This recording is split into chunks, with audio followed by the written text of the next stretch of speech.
વિદ્યાર્થી મિત્રો, સામાજિક વિજ્ઞાન ધોરણ 9 MNJ પટેલ માધ્યમિક શાળા. આજે આપણે પ્રકરણ 6 1945 પછીનું વિશ્વનો પહેલો ભાગ જોઈ રહ્યા છે. પ્રાચીન કાળમાં ભારત અને વિશ્વભરમાં અસંખ્ય યુદ્ધો થયા હતા, જેનો ઇતિહાસ ગવાહ છે.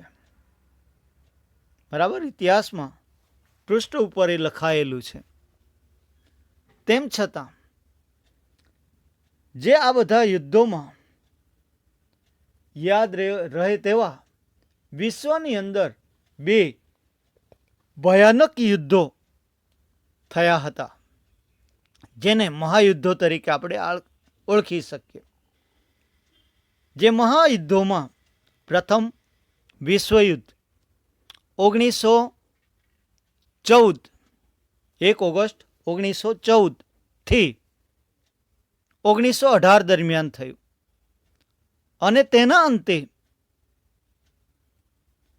આવું યુદ્ધ ન થાય તે માટે સંધિ થઈ, અને એ સંધિના અંતે રાષ્ટ્રસંઘની રચના કરવામાં આવી, જેના બીજા શબ્દમાં લીગ ઓફ નેશન તરીકે ઓળખવામાં આવે છે. પરંતુ કેટલાક મર્યાદાઓને કારણે આ રાષ્ટ્રસંઘ નિષ્ફળ ગયું.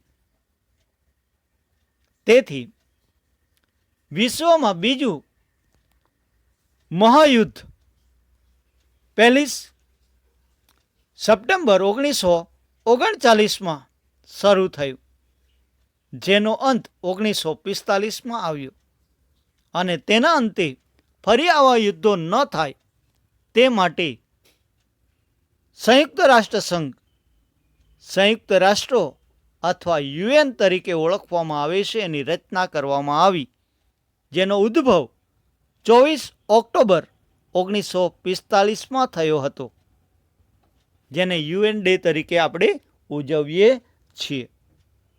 આ સંયુક્ત રાષ્ટ્ર સંઘનો જે મુખ્ય હેતુઓ કયા છે, એના મુખ્ય કારણો કયા છે, આ પ્રશ્નો શરૂ થાય છે. તો સંયુક્ત રાષ્ટ્ર સંઘના મુખ્ય હેતુઓ અથવા ઉદ્દેશો જે છે તે આ છે. પ્રથમ, વિશ્વમાં આંતરરાષ્ટ્રીય શાંતિ અને સલામતી જાળવવી, એનો પહેલો ઉદ્દેશ છે. વિશ્વમાં કોઈ પણ પ્રકારના યુદ્ધો ન થાય તે માટેની કાળજી રાખવી. બરાબર. બીજો, શાંતિને અવરોધરૂપ બાબતોને અટકાવવી, એને દૂર કરવી. જે કદાચ સમકલાઓ ઊભા થાય એને દબાવી દેવા, વાટાઘાટો કરીને કોઈ પણ રીતે. બરાબર, કે આવા કોઈ યુદ્ધ ન થઈ શકે.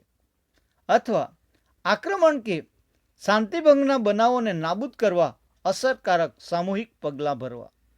એટલે બધા જ દેશો ભેગા થઈ સામૂહિક રીતે એને દબાવવા પ્રયત્ન કરે, અને એમ છતાં પણ એનો ઉકેલ ન આવે, બરાબર, તો એ વિવાદ કે ઝઘડાનો શાંતિમય સાધનો દ્વારા ઉકેલ લાવવો. શાંતિમય સાધનો એટલે કયા? તો શાંતિમય સાધનો એટલે વાટાઘાટો, ચર્ચા કે લવાદ દ્વારા ઉકેલ લાવો.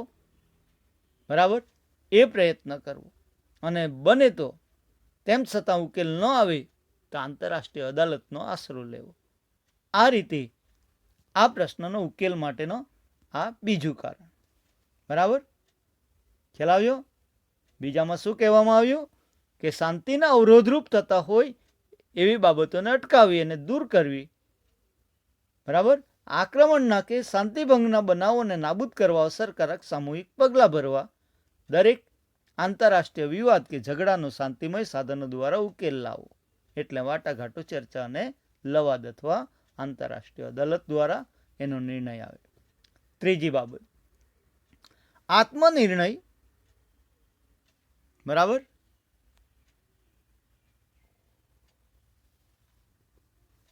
અને સમાન હકના પાયા પર વિશ્વના રાષ્ટ્રો વચ્ચે પરસ્પર મૈત્રીભર્યા સંબંધો વિકસાવવા અને વિશ્વ શાંતિ જાળવવા માટેના યોગ્ય પગલાં ભરવા. દરેક દેશ પોતાના પગભર બને તેવા પ્રયત્નો કરવા. આત્મનિર્ણય, બધા જ પોતાના દેશ માટે સ્વયં નિર્ણય કરી શકે, જેને આત્મનિર્ણય કહેવાય. બરાબર. અને દરેક દેશને સમાન હક મળે. મોટો દેશ હોય, મજબૂત દેશ હોય અને એના માટે અલગ અને નાના દેશ માટે અલગ, એવું નહીં. બધા દેશ માટે સમાન હોય. બરાબર. એવા વ્યવસ્થા ઊભી કરવાની હતી. બરાબર. આ જ રીતે ચોથી બાબત, જગતના રાષ્ટ્રોની આર્થિક, સામાજિક, સાંસ્કૃતિક અને માનવતાવાદી સમસ્યાનું નિરાકરણ લાવવા માટે આંતરરાષ્ટ્રીય સહકાર પ્રાપ્ત કરવો. ઘણા દેશો ગરીબ છે એટલે આર્થિક પ્રશ્ન મોટો હોય, ઘણા દેશોમાં સામાજિક ઝઘડાઓ હોય, તો એ સંસ્કૃતિની દ્રષ્ટિએ દરેક દેશમાં અલગતા છે. માનવતાવાદ એટલે બધા જ દેશોની અંદર જે લોકો રહે છે એકબીજામાં હળીભળીને રહે એ માટેનો પ્રયત્ન કરવા. એની જે કોઈ આવે બાબતની સમસ્યા હોય તો એનો સહકાર દ્વારા ઉકેલ આવે એ માટેનો પ્રયત્ન કરવો. આગળની બાબત, જાતિ ભાષા લીગ. બરાબર. જુદી જુદી જાતિના લોકો છે, એમની ભાષા અલગ છે. લીગ એટલે જે પુરુષ હોય, સ્ત્રીઓ હોય, જે હોય તે. બરાબર. કે ધર્મના ભેદભાવ વિના વિશ્વના બધા જ લોકોના માનવ અધિકારોને અને મૂળભૂત સ્વતંત્રતાઓ પ્રત્યે આદરભાવ ઉત્પન્ન કરવો. દરેક લોકોને માનવ હક્કો મળવા જોઈએ, માનવ અધિકારો મળવા જોઈએ, એને સ્વતંત્રતા પ્રાપ્ત થવી જોઈએ, એવા વલણો પેદા થાય તે માટેનો પ્રયત્ન કરવો. બરાબર. આગળનો મુદ્દો, વિશ્વમાં એકતા અને વિશ્વ બંધુત્વની ભાવના વિકસાવી. વસુધૈવ કુટુંબકમની ભાવના વિશ્વભરમાં પ્રસરે તે માટેનો પ્રયત્ન કરવો. બરાબર. જેને વિશ્વ બંધુત્વ તરીકે આપણે ઓળખીએ છીએ. અને છેલ્લે, સંયુક્ત રાષ્ટ્રના ઉદ્દેશો હાંસલ કરવા માટે કામ કરી રહેલા રાષ્ટ્રોના કાર્યો વચ્ચે યુએનએ એટલે સંયુક્ત રાષ્ટ્રએ સુમેળ લાવનાર કેન્દ્ર તરીકે કામ કરવું. બધાને એક રાખીને કામ કરવાનું છે. આ રીતે આ પ્રશ્ન તમને આપવામાં આવે છે. બરાબર. તો તે આપણને જોવા મળે છે. હવે બીજો પ્રશ્ન છે, ઘણો મહત્વનો છે. એમાં આપવામાં આવ્યું છે ઠંડુ યુદ્ધ, એના કારણો અને પરિણામો જણાવો. બરાબર. તો આપણે પહેલા તો એ બાબત જોઈએ કે ઠંડુ યુદ્ધ એટલે શું. આ પ્રશ્ન સમજવાનો રહે છે. બરાબર. અને તેનો અંત કઈ રીતે આવ્યો તે પહેલી બાબત આપણે જોઈએ છે. તો બીજા વિશ્વયુદ્ધ પછી વિશ્વના રાજકારણમાં અમેરિકા તરફી લોકશાહી દેશો, રશિયા તરફી સમાજવાદી દેશો, બે પરસ્પર વિરોધી વિચારસરણીવાળા સત્તા જૂથ રચાયા. આ બંને સત્તા જૂથોએ વિશ્વ પર પોતાનો પ્રભાવ અને પ્રભુત્વ જમાવવા જે અત્યંત તંગ રાજકીય પરિસ્થિતિનું નિર્માણ કર્યું તેને ઠંડુ યુદ્ધ તરીકે ઓળખવામાં આવે છે. બરાબર. વિશ્વમાં બે મહાસત્તાઓ કયા? બીજા વિશ્વયુદ્ધ પછી અસ્તિત્વમાં આવી. બીજા વિશ્વયુદ્ધ પછી વિશ્વમાં બે મહાસત્તાઓ આવી, એક અમેરિકા અને બીજો રશિયા. બરાબર. અમેરિકા તરફી લોકશાહી જૂથ અને રશિયા તરફી સમાજવાદી જૂથ. બંને વિચારસરણીઓ અલગ છે. આ બંને દેશોએ વિશ્વના દેશો પર પોતાનું પ્રભુત્વ, પોતાનો પ્રભાવ જમાવવા અત્યંત તંગ રાજકીય પરિસ્થિતિ નિર્માણ કરી તેને ઠંડુ યુદ્ધ તરીકે ઓળખવામાં આવે છે. બરાબર. બીજો મુદ્દો, 20મી સદીના છેલ્લા દાયકામાં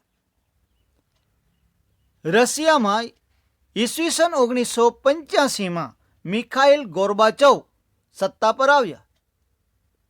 એની ઉદાર મતવાદી નીતિના કારણે સોવિયત યુનિયનની રાજકીય વિચારસરણીમાં આવેલા પરિવર્તનથી સોવિયત યુનિયનનું વિઘટન થયું પરિણામે વિશ્વમાંથી ઠંડા યુદ્ધની પરિસ્થિતિનો કાયમ માટે અંત આવ્યો. આ રીતે ઠંડા યુદ્ધનો અંત આવેલો જોવા મળે છે. બરાબર. તો હવે આપણે લઈએ છીએ આ ઠંડુ યુદ્ધ જે થયું તો એ ઠંડા યુદ્ધના કારણો કયા કયા છે. બરાબર. તો ઠંડુ યુદ્ધમાં દ્વિતીય વિશ્વયુદ્ધ પછી ઇંગ્લેન્ડ અને ફ્રાન્સ જેવી મહાસત્તાઓ વિશ્વની નેતાગીરી અમેરિકા અને રશિયાએ લીધી. જો હું સ્પષ્ટ તમને જણાવું કે વિશ્વની અંદર 7 મહાસત્તાઓ હતી. કેટલી? 7. તો કયા 7 તે આપણે પહેલાં જોઈએ. England, France, Germany, Japan, America,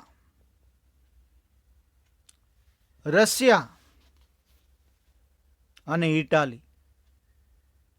આ 5 મહાસત્તાઓ ગણાતી. બરાબર. હવે આ 5 જે 7 મહાસત્તાઓ છે એ 7 મહાસત્તાઓમાં આપણે જોઈએ તો ઇંગ્લેન્ડ અને ફ્રાન્સનો દ્વિતીય વિશ્વયુદ્ધમાં એટલે કે બીજા વિશ્વયુદ્ધમાં વિજય પ્રાપ્ત થયો. પરંતુ આર્થિક દ્રષ્ટિએ એટલા નબળા બની ગયા કે એમના કારણે અન્ય દેશો ઉપર એમનું જે વર્ચસ્વ અને પ્રભાવ હતો એ ગુમાવવું પડ્યું.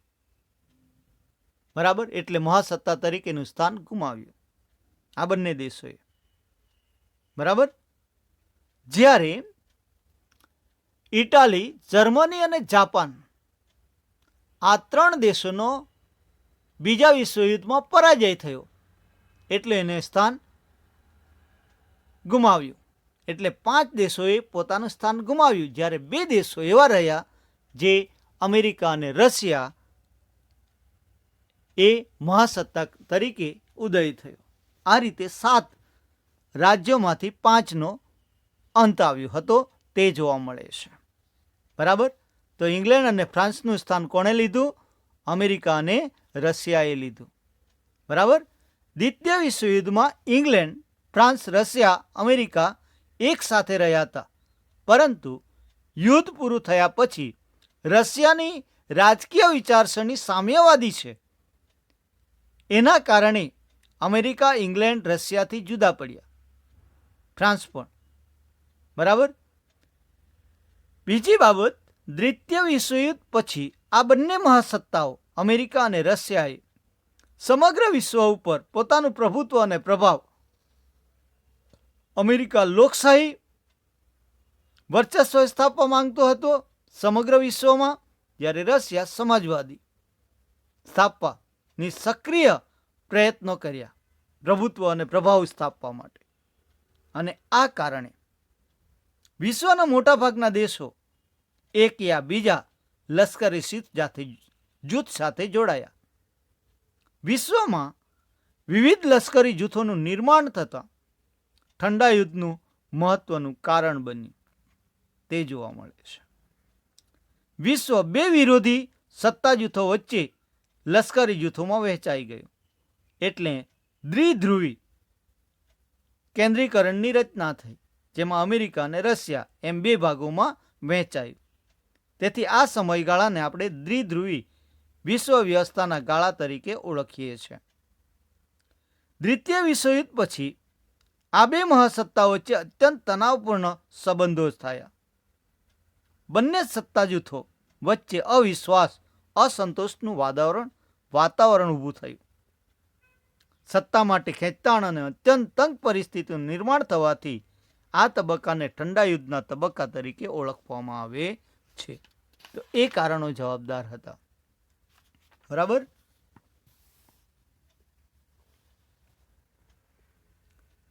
હવે આ ઠંડા યુદ્ધના પરિણામો શું?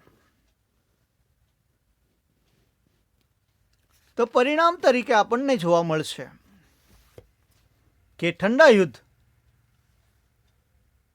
ના સમયગાળા દરમિયાન બંને મહાસત્તાઓ અમેરિકા અને સોવિયત યુનિયન અનેક વખત આમને સામને આવ્યા, પરંતુ બંને પાસે પરમાણુ શસ્ત્રો હોવાના કારણે અને દૂરસંચાર મિસાઇલ હોવાથી આ ભયંકર યુદ્ધમાંથી બચી ગયા. આમને સામને યુદ્ધ થાય એવી તંગ પરિસ્થિતિ ઊભી થઈ, પણ બંને પાસે ભયંકર એવા પરમાણુ શસ્ત્ર અને મિસાઇલો છે, અને તેના કારણે બીજા દેશો ભયમાં હતા, બંને દેશો, અને તેથી યુદ્ધ ટળ્યું. બરાબર.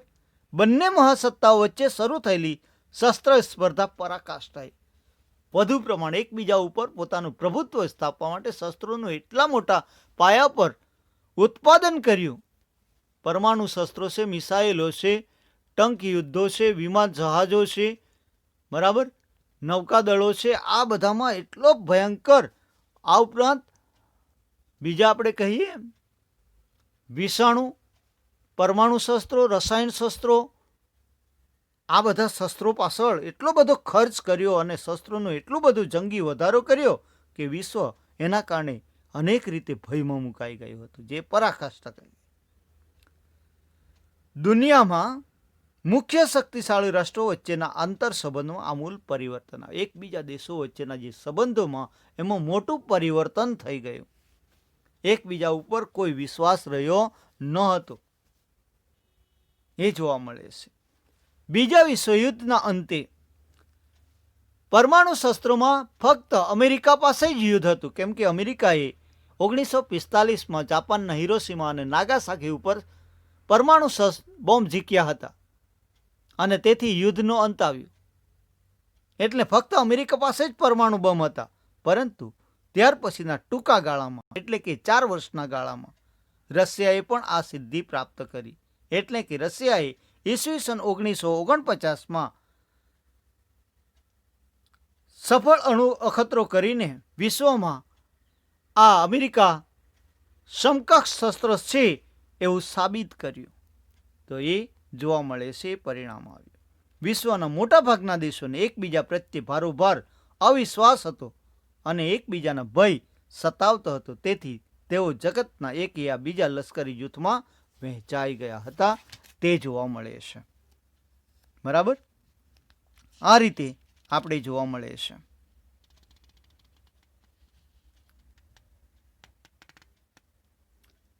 તો એક બાજુ આપણે જોઈએ છે અમેરિકા તરફી રાજ્યો છે જેમાં લોકશાહી જૂથો જોવા મળે છે. એમાં બ્રિટન અને ફ્રાન્સનો મુખ્ય સમાવેશ થાય છે. જ્યારે આ રશિયા તરફી આપણે જોઈએ છીએ તો જર્મનીનો પૂર્વ ભાગ છે. ઉપરાંત ઓસ્ટ્રિયા,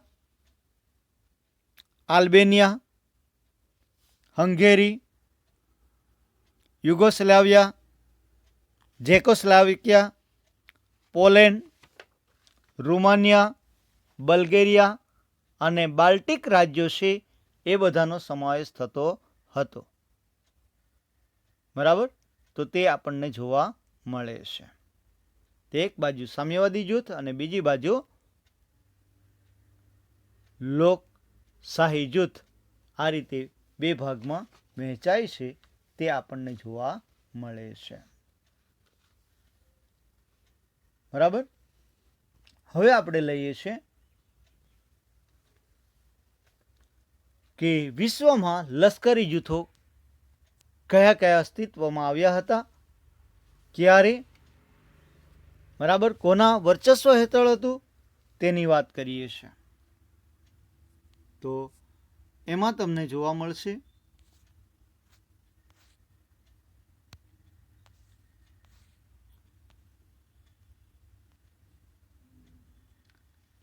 ટૂંકમાં નાટો, સિયાટો, સેન્ટો અને વાર્સો, આમ 4 લશ્કરી જૂથોની રચના કરવામાં આવી હતી.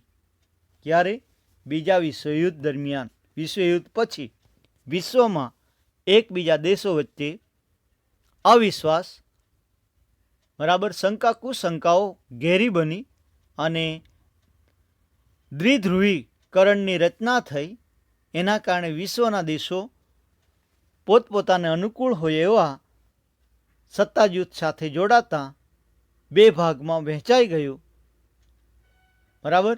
અને એના કારણે એમના વર્ચસ્વ એકબીજાના ભયમાંથી મુક્ત થવા માટે આવા લશ્કરી જૂથોની રચના કરવામાં આવી હતી. તો અમેરિકાના પ્રેરણાથી સૌપ્રથમ ઈસવીસન 1949માં ઈસવીસન 1949 એપ્રિલ 1949 છે. એમાં ઉત્તર એટલાન્ટિક મહાસાગરના કિનારે આવેલા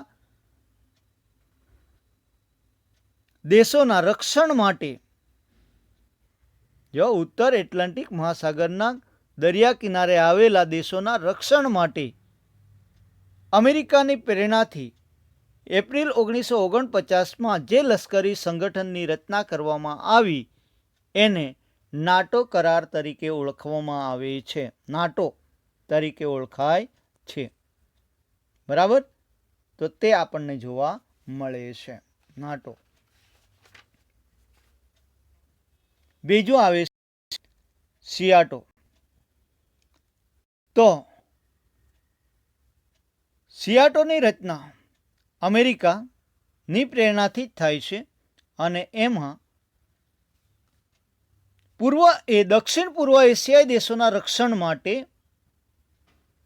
જો દક્ષિણ અને પૂર્વ એશિયાના દેશોના રક્ષણ માટે ઈસવીસન 1954માં જે લશ્કરી સંગઠનની રચના કરવામાં આવી એને સિયાટો તરીકે ઓળખવામાં આવે છે, બરાબર. અને એ જ રીતે ત્રીજી પ્રક્રિયા છે, તેમાં ઇંગ્લેન્ડની પ્રેરણાથી મધ્ય પૂર્વના દેશોના રક્ષણ માટે સેન્ટોની રચના કરવામાં આવી, જેનું પાછળથી અમેરિકાએ નેતૃત્વ સંભાળ્યું હતું, નેતાગીરી લીધી. આ રીતે અમેરિકા તરફી એટલે કે લોકશાહી જૂથ વચ્ચે 3 લશ્કરી જૂથોની રચના કરવામાં આવી હતી, નાટો, સિયાટો અને સેન્ટો. આ નાટો, સિયાટો અને સેન્ટોના લશ્કરી જૂથ સામે રક્ષણ મેળવવા માટે રશિયાએ જે લશ્કરી સંગઠનની રચના કરી એને વાર્સો કરાર તરીકે ઓળખવામાં આવે છે. આ સંગઠનમાં આલ્બેનિયા, બલ્ગેરિયા, ઝેકોસ્લોવાકિયા, પૂર્વ જર્મની, હંગેરી, પોલેન્ડ, રૂમાનિયા અને રશિયા આ બધા સભ્ય દેશો હતા. કયા? વાર્સો કરારની અંદર.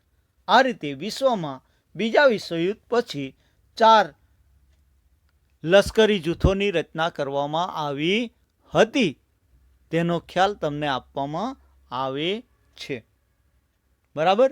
એટલે તે આપણે જોઈ શકીએ છીએ. ત્યાર પછી નો જે પ્રશ્ન છે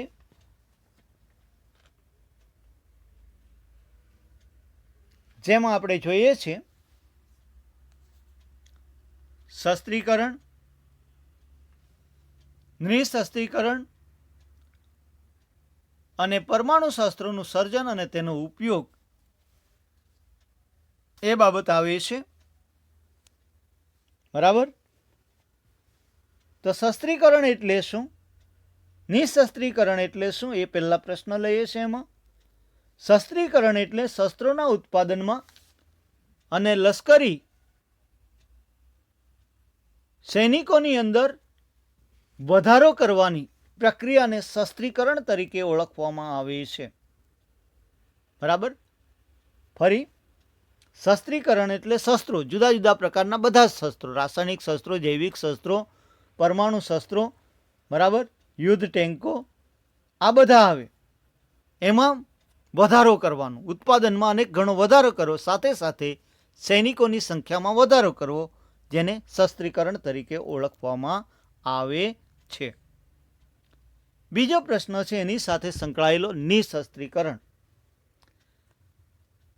નિઃશસ્ત્રીકરણ એટલે બીજા દેશને ભય પમાડે એટલા પ્રમાણમાં શસ્ત્રોનું ઉત્પાદન ન કરવું હોય તો તેનો નાશ કરવો, અથવા સંયુક્ત રાષ્ટ્ર સંઘના નેજા હેઠળ એટલે કે દેખરેખ હેઠળ રાખવાની પ્રક્રિયાને નિશસ્ત્રીકરણ તરીકે ઓળખવામાં આવે છે.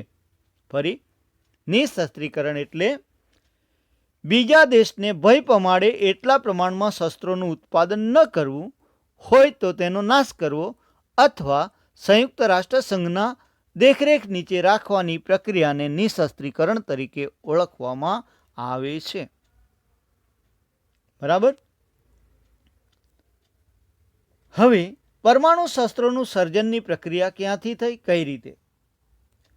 તો ઠંડા યુદ્ધની પ્રક્રિયા દરમિયાન બે મહાસત્તા અસ્તિત્વમાં આવી. એમાં બીજા વિશ્વ યુદ્ધના અંત સમયે બરાબર અમેરિકાએ, તમે જાણો છો કે જાપાનના હિરોશીમા ઉપર 6 ઓગસ્ટ 1945 અને એ જ અમેરિકાએ જાપાનના નાગાસાકી ઉપર 9મી ઓગસ્ટ 1945ના રોજ પરમાણુ બોમ્બ ફેંક્યા હતા.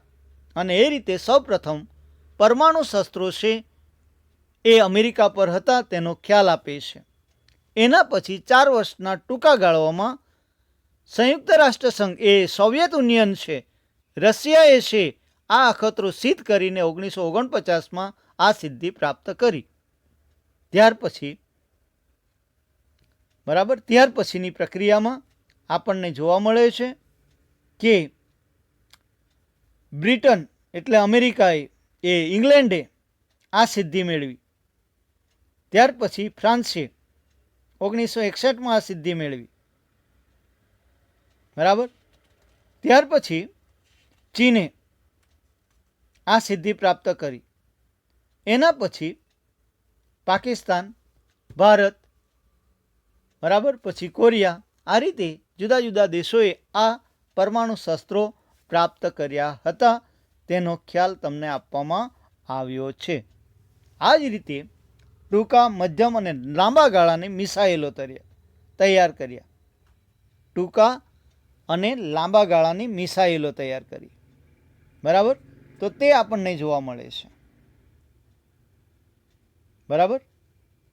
આ સાથે રાસાયણિક શસ્ત્રો, જૈવિક શસ્ત્રો એ પણ ઊભા કર્યા અને અદ્યતન ટેકનોલોજીથી આવા શસ્ત્રોના કારણે વિશ્વના દેશોમાં ભય પમાડે એવા 5 દેશો ઉપર શરૂઆતમાં આ પરમાણુ શસ્ત્રો અને મિસાઇલ હતા. ફરી એ કયા 5 દેશો? તો અમેરિકા, પછી રશિયા, ઇંગ્લેન્ડ, ફ્રાન્સ અને ચીન. આ 5 દેશો છે. અને એના જ કારણે સંયુક્ત રાષ્ટ્ર સંઘમાં એ 5 સભ્યોને કાયમી ધોરણે આપણે સલામતી સમિતિના કાયમી સભ્યો તરીકે લેવામાં આવ્યા હતા. તેનો ખ્યાલ તમને મળે છે. હવે 3 અથવા 4 ગુણના પ્રશ્નમાં જે પ્રશ્ન પૂછાય છે તે છે ક્યુબાની કટોકટી. બરાબર. તો ક્યુબાની કટોકટી કઈ રીતે અસ્તિત્વમાં આવી? બરાબર. તેનો ખ્યાલ આપણે મેળવીએ છીએ. તો અમેરિકાના દક્ષિણ પશ્ચિમ એટલે સામ્યવાદી ક્યુબા એટલે કે રશિયાના વર્ચસ્વ હેઠળનું ક્યુબા છે, તેમાં અમેરિકાએ નાકાબંધી કરી 1961-62માં. નાકાબંધી એટલે ચારે બાજુથી ઘેરી લીધા યુદ્ધ દળોથી અને એકબીજા સાથેના સંબંધો બંધ કરી દીધા. બરાબર. એ નાકાબંધી કહેવાય.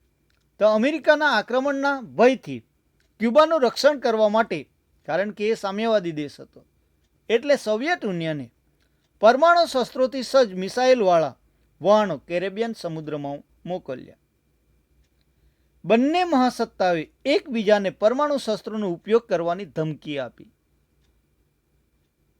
છેવટે એટલે રશિયાએ કહ્યું, જો અમેરિકા ક્યુબા ઉપર આ પરમાણુ શસ્ત્રોનો ઉપયોગ કરશે તો અમે અમેરિકા ઉપર આ પરમાણુ બોમ્બનો ઉપયોગ કરવામાં જરા પણ ખચકાશું નહીં.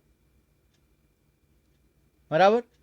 છેવટે અમેરિકાએ અને સોવિયત યુનિયનના વડાઓએ પહેલીવાર હોટલાઇન એટલે ટેલિફોનિક વાત કરી.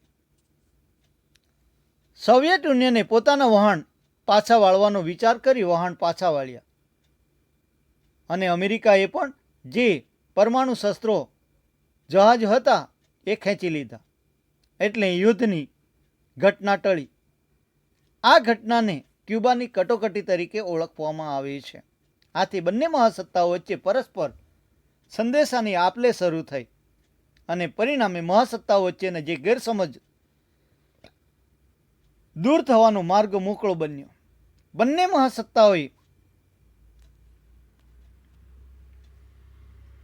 પરમાણુ શસ્ત્રોનો ઉપયોગ ન કરી માનવ કલ્યાણનું કાર્ય કર્યું. આથી જ ક્યુબાની કટોકટીને ઠંડા યુદ્ધના અંતના આરંભ તરીકે ઓળખવામાં આવે છે. અમેરિકા, સોવિયત યુનિયન અને બ્રિટન પરમાણુ શસ્ત્રોનું નિશસ્ત્રીકરણ અને પરમાણુ શસ્ત્રોનું પરીક્ષણ અને ઉત્પાદન અને એનો ઉપયોગ પર પ્રતિબંધ મૂકવા માટે એક સંધિ કરી.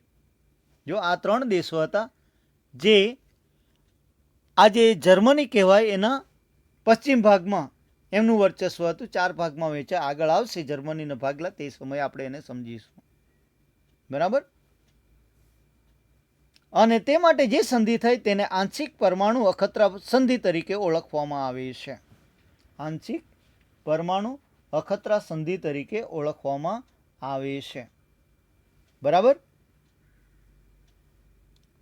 અને ફ્રાન્સે અને ચીને આનો અસ્વીકાર કર્યો, કારણ કે બંને દેશોએ પરમાણુ અખત્ર કરવાનું ચાલુ રાખ્યું હતું. તેથી એમને એના ઉપર હસ્તાક્ષર કર્યા ન હતા. ત્યાર પછી 1964માં ચીને અખતરો કર્યો. બરાબર. ત્યાર પછી એકબીજા દેશ પર અણુ અખતરા કરવા પર પ્રતિબંધ મૂકતી બીજી સંધિ થઈ. બરાબર. એટલે વિશ્વના 5 રાષ્ટ્રો શસ્ત્રો ધરાવતા રાષ્ટ્રોની બની ચૂક્યા હતા. એમાં ચીન સિવાયના 4 રાષ્ટ્રોની સલામતી સમિતિના કાયમી સભ્યો વીટો પાવર ધરાવતા રાષ્ટ્રોમાં સ્થાન આપવામાં આવ્યું. ચીનને પાછળથી સમાવેશ કરવામાં આવ્યો. બરાબર. આ રીતે આ શસ્ત્રોની પ્રક્રિયા ઊભી થઈ. પરમાણુ શસ્ત્રો,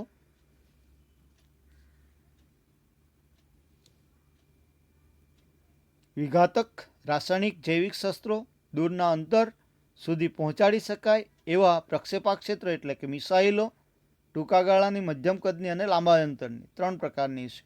5 રાષ્ટ્રો પાસે આ નવી ટેકનોલોજી હતી જે સમગ્ર વિશ્વ માટે ખતરારૂપ હતી. બરાબર. અને એનો ભય વિશ્વના દેશોને સતાવતો હતો. 2 મહાસત્તાઓ વચ્ચે ઠંડા યુદ્ધની તીવ્રતા ઘટતા બંને વચ્ચે પરસ્પર સંબંધો સુધાર્યા. એટલે સંબંધ સુધારાની પ્રક્રિયા થતાં મહાસત્તાએ પરમાણુ શસ્ત્રો પર મર્યાદા મૂકતી અને એને ઘટાડો કરતી સંધિઓ ઉપર હસ્તાક્ષર કર્યા. ભારતે આ સંધિ આવકારી, પરંતુ નિશસ્ત્રીકરણની હિમાયત કરી. એના પર હસ્તાક્ષર કર્યા ન હતા. કારણ શું? ભારતે બિન પ્રસાર સંધિ ઉપર હસ્તાક્ષર કેમ કર્યા ન હતા તેનું કારણ આપું. જવાબ જુઓ. બરાબર. ભારત ઈચ્છતું હતું કે સંપૂર્ણ વિશ્વમાં નિશસ્ત્રીકરણની પ્રક્રિયા થવી જોઈએ. આ સંધિ કરવામાં આવી. તેમાં મહાસત્તા ગણાતા અમેરિકા અને રશિયા આ પરમાણુ શસ્ત્રોનું ઉત્પાદન, એનું પરીક્ષણ કરી શકતા હતા, જ્યારે અન્ય દેશો ઉપર કડક નિયંત્રણ મૂકતી હતી. આ ભેદભાવ ભરી નીતિના કારણે ભારતે આ સંધિ ઉપર હસ્તાક્ષર કર્યા ન હતા. બરાબર. ભારત નિશસ્ત્રીકરણની પ્રક્રિયા હિમાયત છે, પરંતુ એ સંપૂર્ણ નિશસ્ત્રીકરણ થવું જોઈએ અને એનો ઉપયોગ જે શસ્ત્રો ઉત્પાદન પાછળ થાય છે, એનો જે ખર્ચ થાય છે, એ માનવ કલ્યાણ પાછળ કરવો જોઈએ એવું ભારત વિચારતું હતું. બરાબર. આટલી પ્રક્રિયામાં જોઈએ છે.